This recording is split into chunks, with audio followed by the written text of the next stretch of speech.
Good morning विद्यार्थी मित्रांनो, 11वीच्या पाठामध्ये तुमचं स्वागत आहे. यूट्यूब चॅनलमध्ये तुमचं स्वागत करतो. आणि यूट्यूब चॅनलमध्ये आपल्याला पाहायचं आहे पहिला धडा की जो युनिट आणि मेजरमेंटशी रिलेटेड आहे. युनिट आणि मेजरमेंटमध्ये आपल्याला काय सांगता येईल या ठिकाणी तर आपण पाहूया. पहिल्यांदा फिजिक्स म्हणजे काय सांगतो. Physics is a branch of science which deals with the study of various natural phenomena, governing laws, principles, statement, and study of natural phenomena by scientific method. In that scientific method वेगवेगळ्या प्रकारे आपल्याला scientific methods आहेत. काही geometric methods use करतो, काही mathematical methods आपण सायन्समध्ये use करतो, आणि काही आपण एक्सपेरिमेंटल मेथड्स यूज करतो. आणि त्या एक्सपेरिमेंटल मेथड्सद्वारे आपण वेगवेगळ्या नॅचरल फेनॉमिनाचा आपण त्या ठिकाणी अभ्यास करतो किंवा स्टडी करतो. ही एक क्वांटिटेटिव्ह मेजरमेंट आहे. ज्या एक्सपेरिमेंटमध्ये आपण क्वांटिटी आणि त्याची मेजरमेंट करत असतो. हे क्वांटिटीची मेजरमेंट करणं, त्याचे लॉज तयार करणं, त्याचं स्टेटमेंट लिहिणं, हे सर्व ज्या शाखेमध्ये आपण अभ्यास करतो त्याचे आपण काही लॉज करतो, काही प्रिन्सिपल मांडतो. अशी जी काही शाखा आहे, विज्ञानाची जी शाखा आहे, त्या विज्ञानाच्या शाखेला आपण काय म्हटलेलं आहे तर फिजिक्स नाव दिलेलं आहे. आणि या फिजिक्समध्ये आपल्याला वेगवेगळे लॉज त्या ठिकाणी आपण पाहत असतो. नॅचरल फेनॉमिनाचे आपण वेगवेगळ्या संकल्पना त्या ठिकाणी मांडत असतो. आणि त्या संकल्पना मांडून एखाद्या फिजिकल फेनॉमिना आहे किंवा नॅचरल क्वांटिटी आहे, या नॅचरल क्वांटिटीला आपण काय दिलेलं आहे की एवढी नॅचरल क्वांटिटी, नॅचरल फेनॉमिना मध्ये काय पाहतो की आपण matter everywhere is a matter occupies the space. this type is a matter, no doubt. And the natural phenomena which is occurring like earthquake and other things, that is a universal material also. Universal materials or universal phenomena, structure of universe, structure of matters which is present in the everywhere, and that everywhere present of material we have to study by quantity. How many quantity, study of the quantity, and study of quantity we have to require the measurement. आपल्याला काय करावं लागेल त्या ठिकाणी कोणत्याही वस्तूचं मोजमाप किंवा मेजरमेंट घ्यावं लागते. आता हे मेजरमेंट घेण्यासाठी आपण काय केलं की या ठिकाणी matters is nothing but a physical quantity. We can say it as a physical quantity. Matter is a physical quantity. Matter, no doubt, 3 different type. Matter चे वेगवेगळे 3 प्रकार पडतात: सॉलिड, लिक्विड आणि गॅसियस. आणि 4th is a plasma state. अशा प्रकारामध्ये आपण या ठिकाणी फिजिकल क्वांटिटी किंवा नॅचरल फेनॉमेना जे काय आहे कशा पद्धतीने होतात, नेचरमध्ये मटेरियल्स कोणकोणते आहेत आणि त्याची क्वांटिटी आपण कशा प्रकारे मेजरमेंट करतो, त्याचे नियम कसे बनवलेले आहेत, या सर्वांचा जो काही सखोल आपण अभ्यास करतो त्या शाखेला आपण फिजिक्स असं म्हणतो. आता फिजिक्समध्ये मायक्रोस्कोपिक पासून, मायक्रोस्कोपिक म्हणजे सर्वात लहान small particle we have to measure. Then macroscopic is a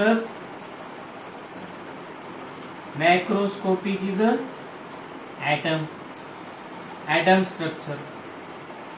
अणूचं जे काही संरचना आहे ते atom structure. त्याच्याहून सर्वात लहान म्हणलं तर मायक्रोस्कोपिक, त्याच्याहून लहान म्हणलं तर नॅनो स्ट्रक्चर.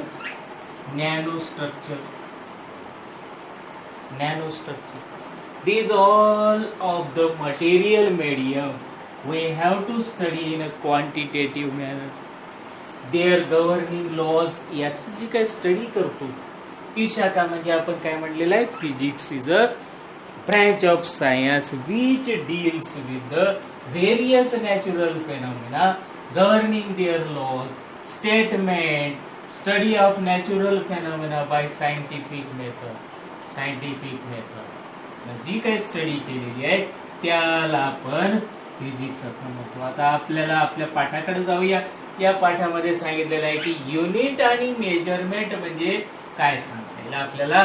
पहिल्यांदा जो काही वर्ड आपण युनिट हा शब्द वापरलेला आहे. Unit which is a standard use for the measurement of quantitative physical quantity. What is a physical quantity? Physical quantity म्हणजे काय सांगता येईल?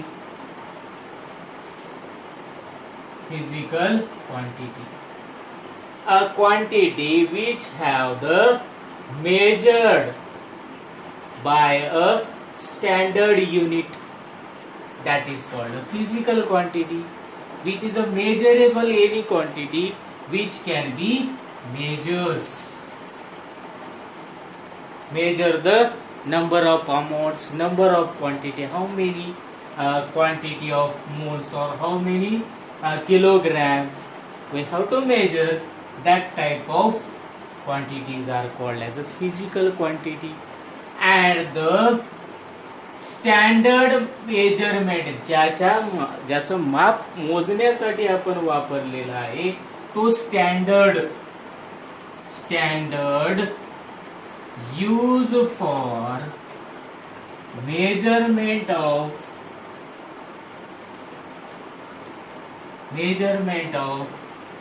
physical quantity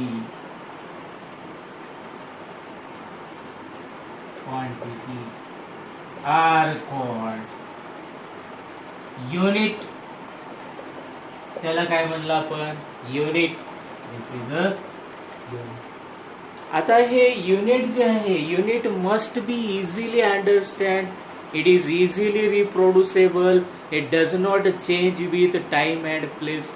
युनिट असं असायला पाहिजे की ते जास्त लेंदी नसावं, किचकट नसावं, ते जागेनुसार किंवा प्लेसनुसार चेंज न होणार असावं युनिट, आणि त्या ठिकाणी वेळेनुसार न बदलणारं युनिट असावं. अशा प्रकारचं युनिट जे काही स्टँडर्ड आपण वापरलेलं आहे मेजरमेंट करण्यासाठी, त्या फिजिकल क्वांटिटीच्या मेजरमेंट करण्यासाठी जे वापरलेलं आहे त्याला आपण युनिट म्हणतो. तर आपण युनिट पाहिलेलं आहे.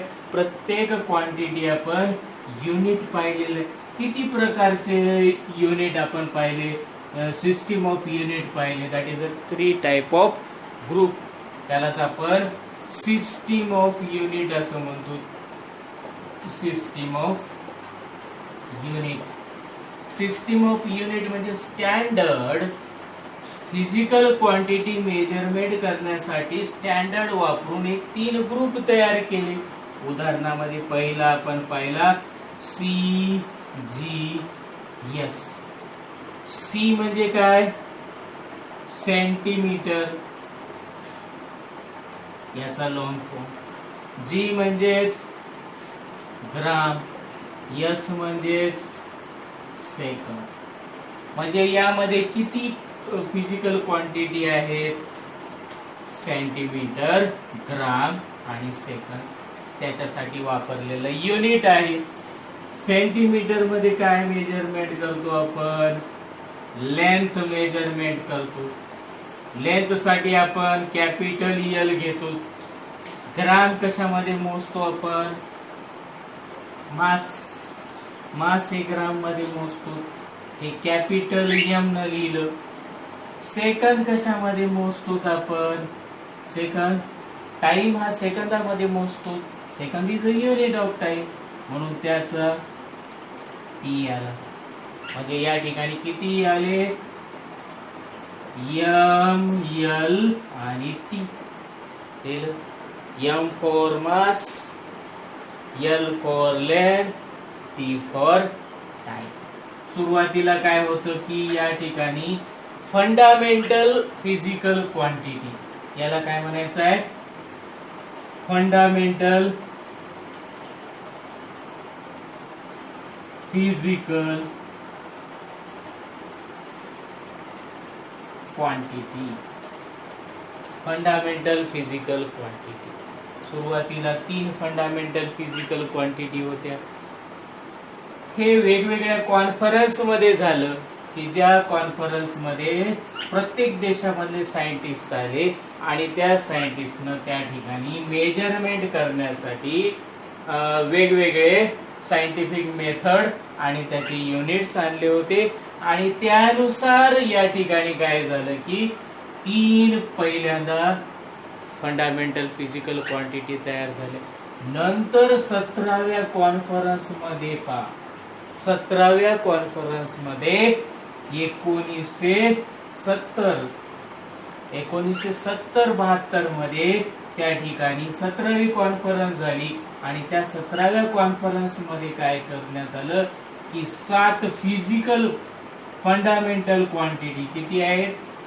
7 फंडामेंटल क्वांटिटी आहेत आणि या ठिकाणी 2 सप्लिमेंटरी क्वांटिटी आहेत.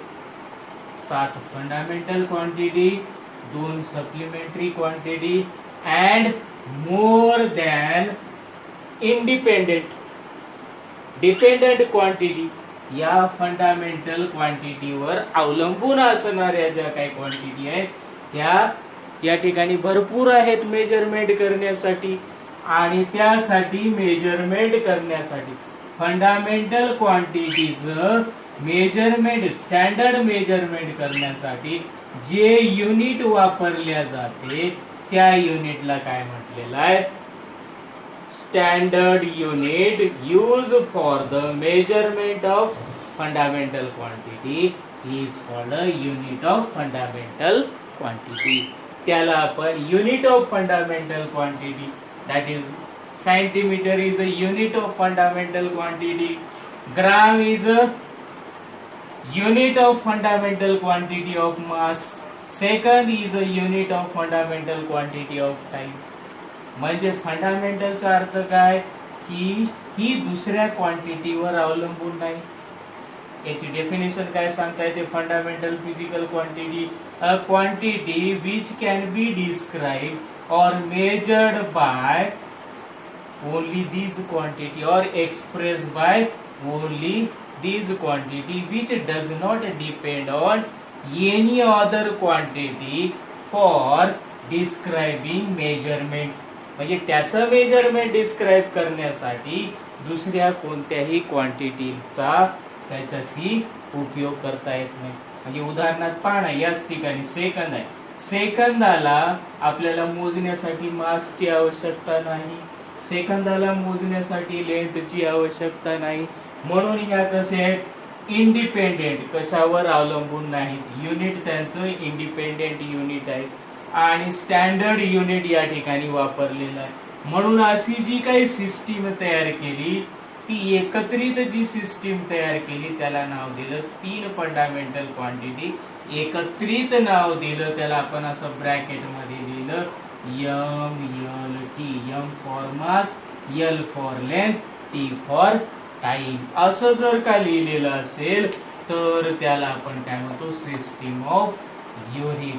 आणि या सिस्टीम ऑफ युनिटनं सुरुवातीला 3 फंडामेंटल क्वांटिटी सांगितलेल्या होत्या आणि त्या 3 फंडामेंटल क्वांटिटी वेगवेगळ्या एककामध्ये मेजरमेंट होत होत्या. आता आपण या ठिकाणी पाहूया, वर या ठिकाणी लिहितो किती प्रकारच्या सिस्टीम आहेत, सिस्टीम ऑफ युनिट किती प्रकारची आहेत आणि फंडामेंटल क्वांटिटी किती प्रकारच्या आहेत ते आपण या ठिकाणी पाहूया.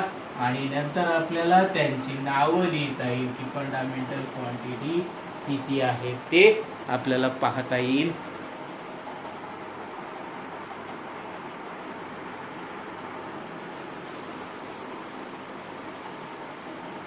पाहता या ठिकाणी सिस्टीम ऑफ युनिट 4 प्रकारच्या आहेत, 4 टाइप आहेत. एक CGS सिस्टीम, दुसरी MKS सिस्टीम, तिसरी FPS सिस्टीम आणि चौथी आहे SI सिस्टीम. CGS म्हणजे सर्वात लहान सिस्टीम, स्मॉलर सिस्टीम, ज्याच्यामध्ये सेंटीमीटर लेंथ साठी वापरले जाते, ग्राम मीटर साठी वापरल्या जाते, सेकंद टाइम साठी वापरल्या जातात. म्हणजे या ठिकाणी 3 ग्रुप करून जी सिस्टीम तयार केली त्याला आपण सिस्टीम ऑफ युनिट असं म्हटलेलं आहे. की त्यासाठी 3 फंडामेंटल क्वांटिटीचं युनिट एकत्रित करून जे तयार केलं त्याला सीजीएस सिस्टीम असं म्हणतो. दुसरी आहे MKS, metre kilogram second, metric system. याला छोटी सिस्टीम म्हणतात. सेंटीमीटरचं मीटर मध्ये रूपांतर करता येईल. 1 मीटर बरोबर आहे 100 सेंटीमीटर करता येईल. हे मेट्रिक सिस्टीम आहे. मेट्रिक सिस्टीम मध्ये मास या ठिकाणी M for length, metre length, kilogram mass, second time. CGS म्हणजे छोटी. लेंथचं उदाहरण घेऊ. लेंथ कशामध्ये मोजतो आपण? मीटर मध्ये.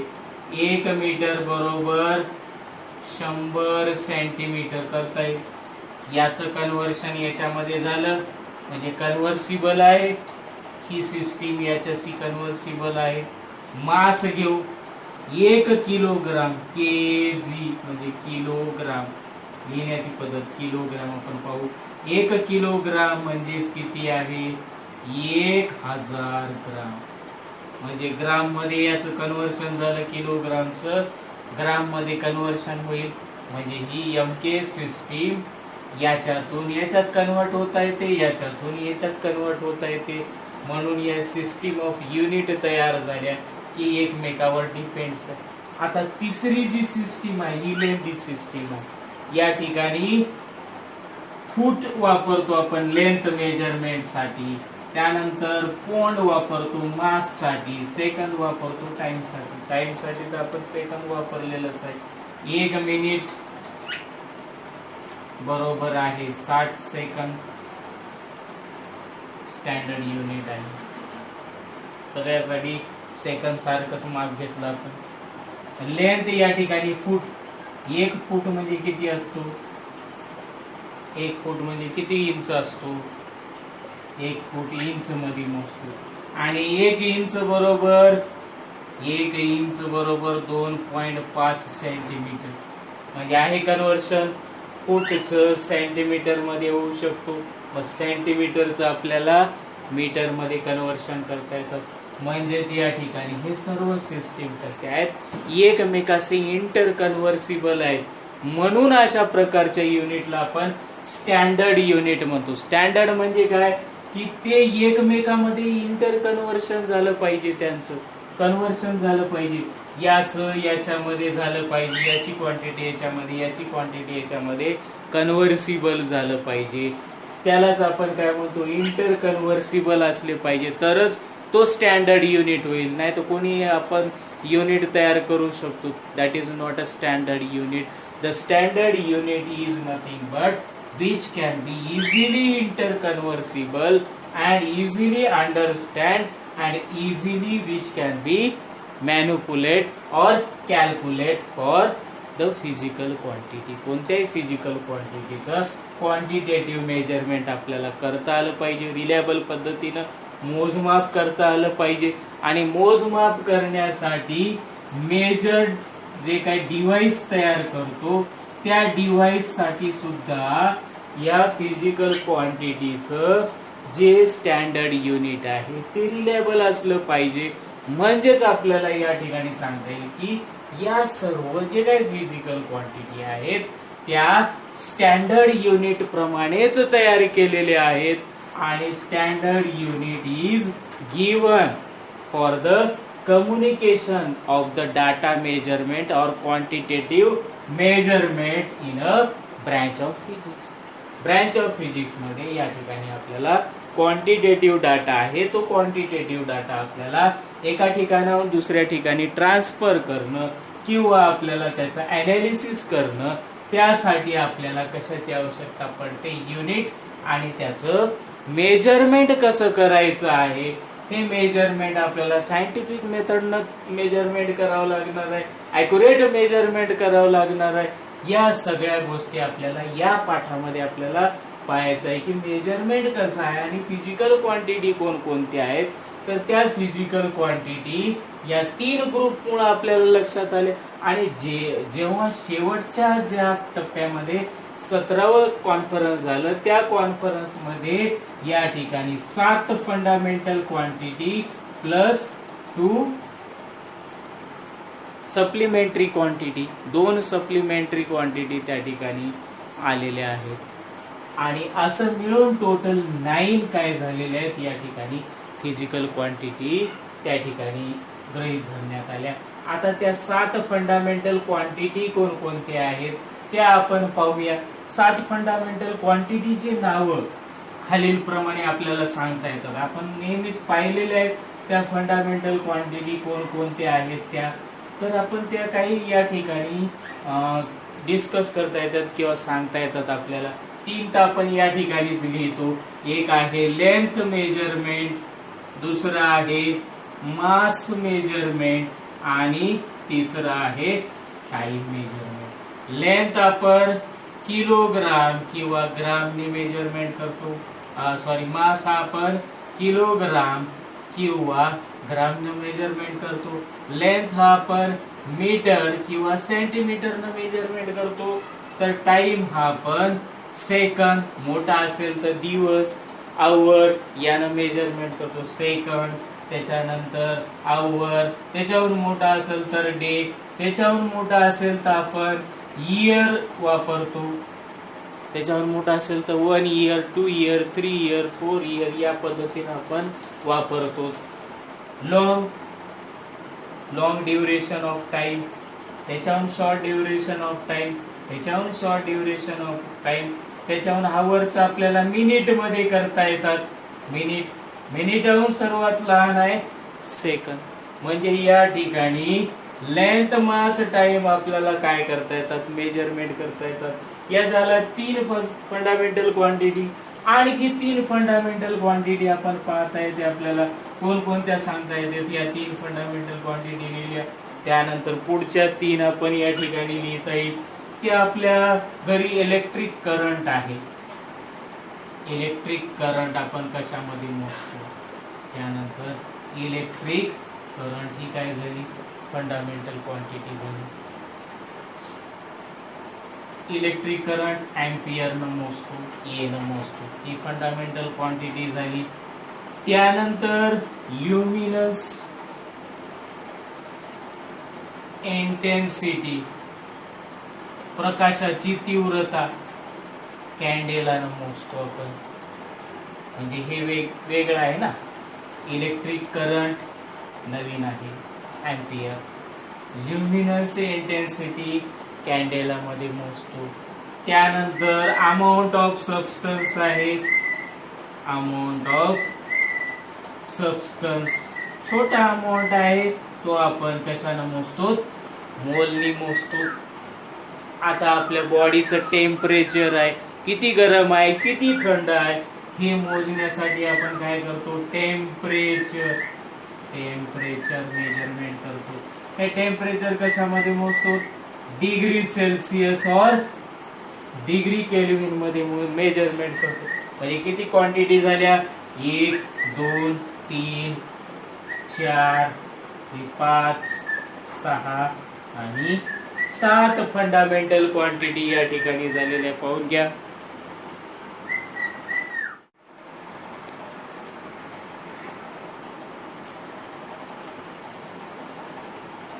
आता यामध्ये आपल्याला पाहायचं आहे की फंडामेंटल क्वांटिटी 7 प्रकारच्या आहेत.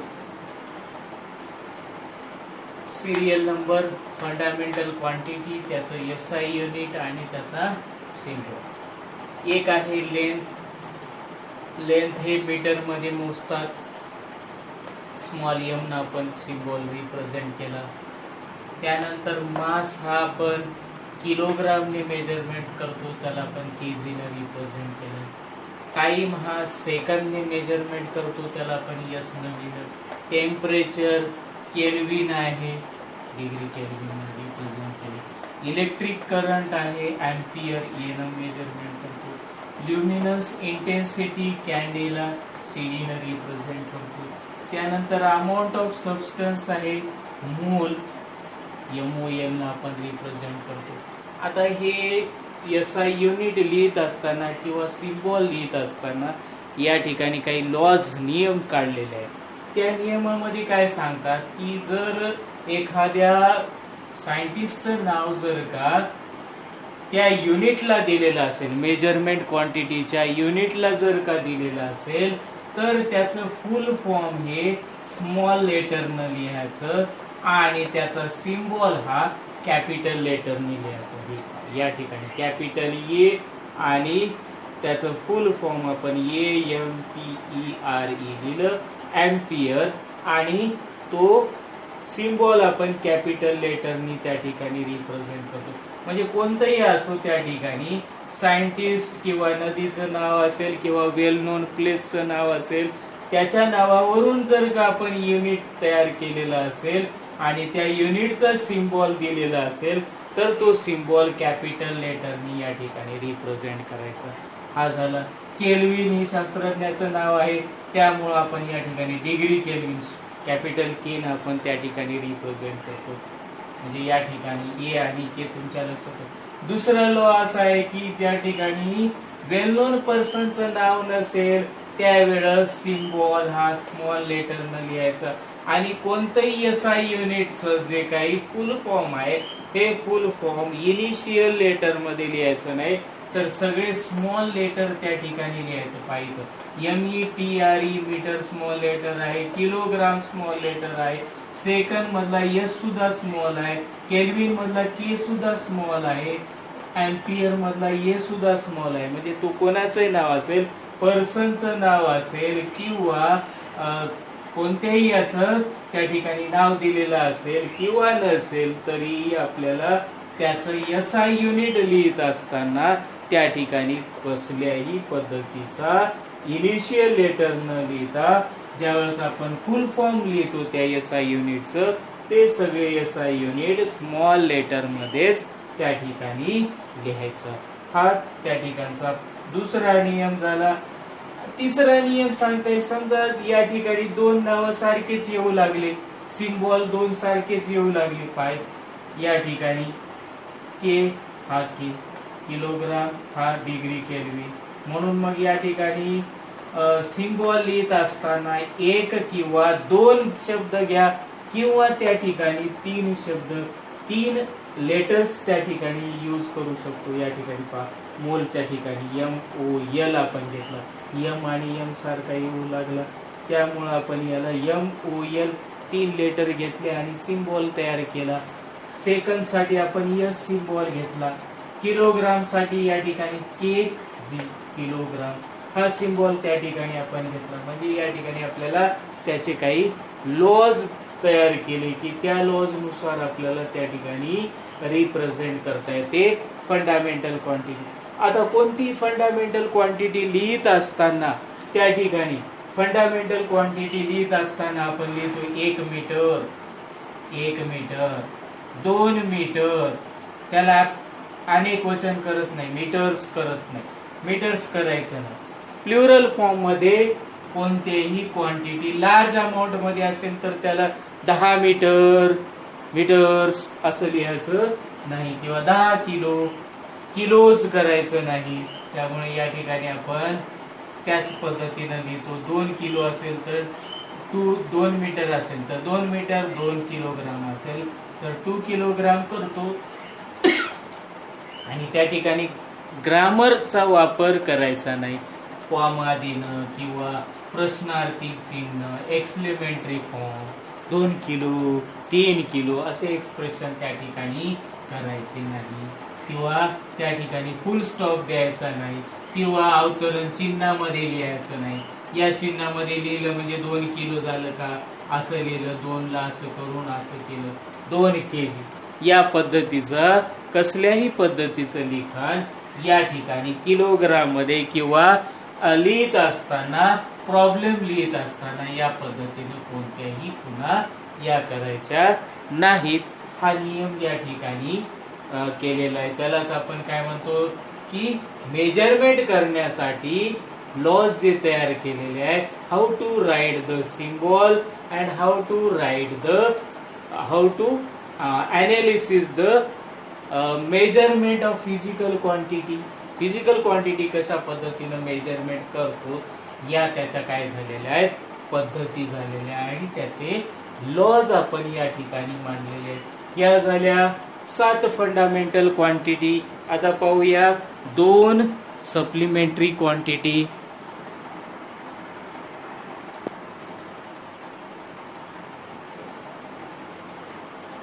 आता यामध्ये पाहूया सप्लिमेंटरी क्वांटिटी. 2 प्रकारच्या सप्लिमेंटरी क्वांटिटी आहेत. एक आहे प्लेन अँगल, जी रॅडियन मध्ये मोजल्या जाते. प्लेन अँगल म्हणजे एक्स अँड वाय ऍक्सिस मध्ये जो काय असतो त्याला प्लेन अँगल म्हणतो, 2 डायमेन्शनल. ही डायग्राम पहा. ओ ए बी या डायग्राम मध्ये जर या ठिकाणी ओ बी पासून या ठिकाणची एक आर्क आपण काढलेली आहे. दिस इज अ आर्क. या आर्कला आपण डीएस नाव दिलं, डी थिटा, आणि ही झाली रेडियस आर. म्हणजे या ठिकाणी ऑब्जेक्ट बी या ठिकाणी होता. बी पासून ऑब्जेक्ट हा ए या ठिकाणी आलेला असेल तर आपण काय केलं, या ठिकाणी हे दोन्ही या ठिकाणी जोडून घेतलं. दिस इज अ रेडियस वेक्टर. हा वेक्टर झाला, ही रेडियस झाली आणि ही आर्क झाली. मग या ठिकाणी त्याने जे काय अँगल तयार केलं तो अँगल म्हणजे काय असतो, प्लेन अँगल असतो. हा डी थिटाने रिप्रेझेंट करतो. डी थिटा अँगल बरोबर आर्क डिवायडेड बाय रेडियस लिहिता येईल. याच्यावरून डीएस डिवायडेड बाय आर लिहिता येईल आणि याच्यावरून आपल्याला डी थिटा बरोबर आहे डीएस डिवायडेड बाय आर. आणि कशामध्ये मोजतो आपण, रॅडियन मध्ये अँगल मेजरमेंट करतो. म्हणजे या ठिकाणी किती रॅडियन झालं, हे सर्कल आहे या ठिकाणी पहा. या सर्कल मध्ये इथून गेला हा 0 पासून या ठिकाणी गेला, किती झाला, पाय रॅडियन झाला. It is a pi radian. हा काय झाला, π/2 रॅडियन झाला. हा π/2 रॅडियन, पाय रॅडियन. या ठिकाणी 3π/2 रॅडियन आणि इथं परत आला 2π रॅडियन. म्हणजे या ठिकाणी इथून हा ऑब्जेक्ट या ठिकाणी पूर्ण रोटेट झाला. म्हणजे किती अँगल त्यानं रोटेशन केलं, तर या ठिकाणी 2π रॅडियन एवढं त्या ठिकाणी रोटेशन केलं. म्हणजे रोटेशन आपल्याला त्या ठिकाणी रॅडियन किंवा प्लेन अँगल आपल्याला त्या ठिकाणी सिंपली सांगता येते. रॅडियन आपण या ठिकाणी रॅड हा शब्द त्या ठिकाणी वापरलेला आहे. या पद्धतीनं मोशन झाल्यावर आपण रॅडियन या अँगल मेजरमेंट करतो. स्मॉलर अँगल असेल किंवा लार्जर अँगल असेल तो आपल्याला कशा पद्धतीने काढता येईल, आर्क डिवायडेड बाय रेडियस म्हणजेच अँगल डी थिटा, याचं रिलेशन आपण त्या ठिकाणी मांडलं. आता पाहूया आपण सॉलिड अँगल कसा काढतात.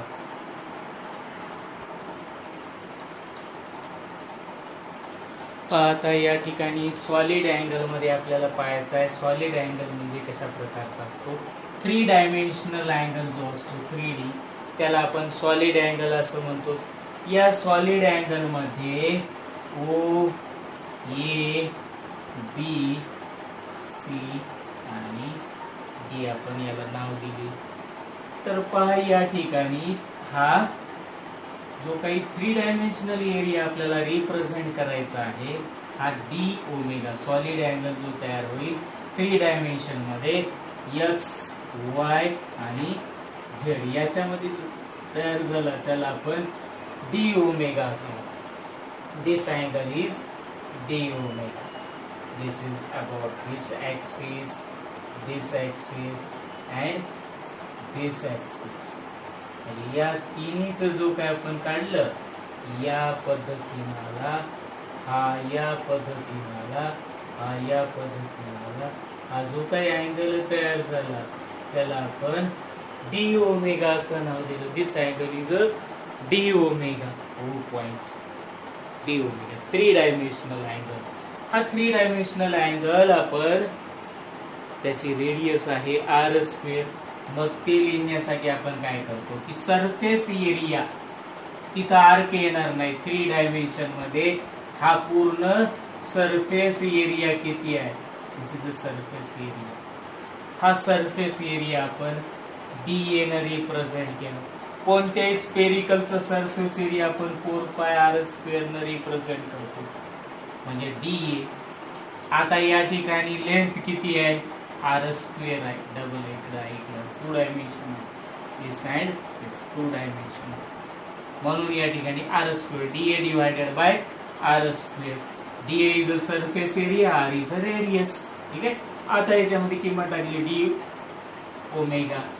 dA, what is a dA? dA is a 4πr², 4πr² divided by r², r get cancelled, we can get the equation that is a 4π stair area. म्हणजे आपल्याला या ठिकाणी सॉलिड अँगल किती येतो, तर 4π स्टेअर रेडियन येतो. हा आपण या ठिकाणी रिप्रेझेंट केला किंवा सांगतो. किती अँगल आहे बघा, 4π. सॉलिड अँगल 4π आहे, तर मग हा अँगल किती असेल, 2 डायमेन्शनचा अँगल किती असेल, ds divided by r. ds म्हणजे काय, πr² divided by r, πr. या पद्धतीने आपल्याला काढता येईल. म्हणजे या ठिकाणी आपण एरिया द्वारे आपल्याला सॉलिड अँगल किती आलेला आहे, हा सॉलिड अँगल आपण त्या ठिकाणी काय करू शकतो, कॅल्क्युलेट करू शकतो. अशा पद्धतीनं हे 2 सप्लिमेंटरी काय झालेले आहे, फिजिकल क्वांटिटी. याचा उपयोग आपल्याला जॉमेट्रीसाठी केला जातो किंवा point of view of the object करण्यासाठी आपल्याला करता येतो. त्यासाठी आपण याला सप्लिमेंटरी क्वांटिटी असं म्हटलेलं आहे.